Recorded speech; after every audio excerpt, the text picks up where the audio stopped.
wonderful smile, beautiful inside and out. It's been 7 months since this father has seen his daughter smile.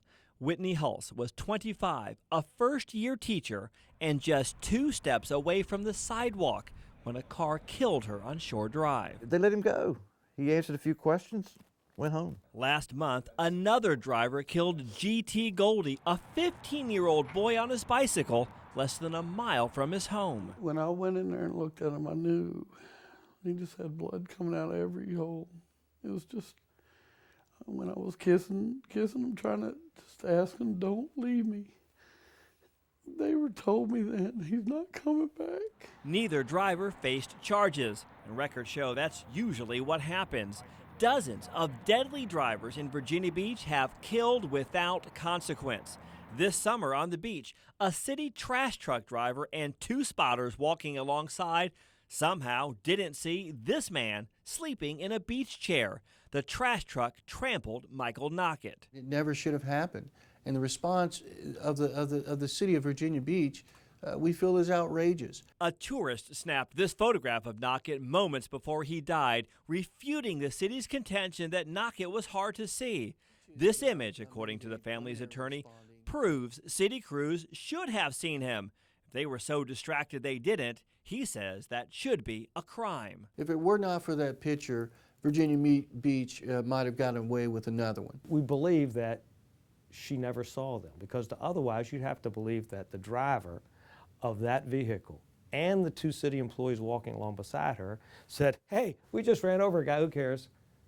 They never saw him. Top prosecutor Harvey Bryant didn't bring charges. News Channel 3 analyzed 52 fatal crashes in the past decade where people on foot or on bicycles lost their lives. Records show as long as Virginia Beach drivers are sober, police and prosecutors never charge them with the deaths. Only rarely do sober drivers face any consequence at all. Does it make it any harder to know that somebody killed your daughter, didn't even get a traffic ticket? You better believe it. Not to mention we haven't heard from that person, not in any form. Phone call, letter, card,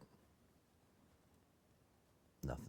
Whitney had been out drinking with friends before she died, but her father says that's not what caused the crash. He says his daughter crossed 5 of Shore Drive's 6 lanes, and in his mind, that means she was in view of the driver. But the police officer told Scott Hulse there was nothing to prove that. His statement was simply that the driver said, I didn't see her, and there's nothing we can do. 7 months later, Scott is more convinced than ever police and prosecutors failed his family. How could that be? How could that possibly be that something as precious as life is looked upon by the law in such a dismissive way? I don't, it doesn't make sense. This whole thing hasn't made sense. The entire thing. People say, how can possibly a driver kill a pedestrian, a retiree, a student, a worker, kill a cyclist, and face no charges at all? Well, because in Virginia, I guess our legislature has decided that not every death, not every accident is a criminal act. Here is what our investigation revealed. In the past decade, 46 sober drivers have run over pedestrians and cyclists. 7 of those drivers were charged only for what happened after the crash, like leaving the scene or hit and run. The huge majority, 37 drivers, faced no charges of any kind, didn't even get a traffic ticket. Only 2 were charged with reckless driving, and the last time that happened was 10 years ago. I understand how a lot of people feel like if I kill somebody in my car, they're going to charge me with a felony crime.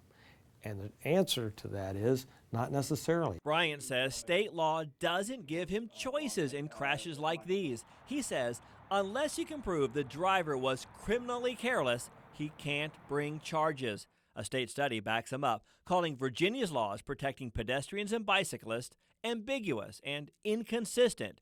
Virginia lacked a number of protections present in the majority of other states, such as a provision requiring drivers to use due care. Families like G.T. Goldie's are suffering because of that shortcoming. Dean Goldie and his wife Kelly Kaiser say they did not get much of an investigation. While Dean was still in the hospital with his son, a Beach police officer essentially closed the case. I asked him, I said, what's this guy being charged with? Was he drinking? And he said, no, there's no charges being filed. I don't understand how an investigation could be over that soon, in a matter of minutes, to where that police officer knew he was innocent at the hospital. Both fathers say it has been crushing to lose a child. And then to hear no one will ever be held responsible, that's made it much worse. Nobody should have to go through this pain. Nobody.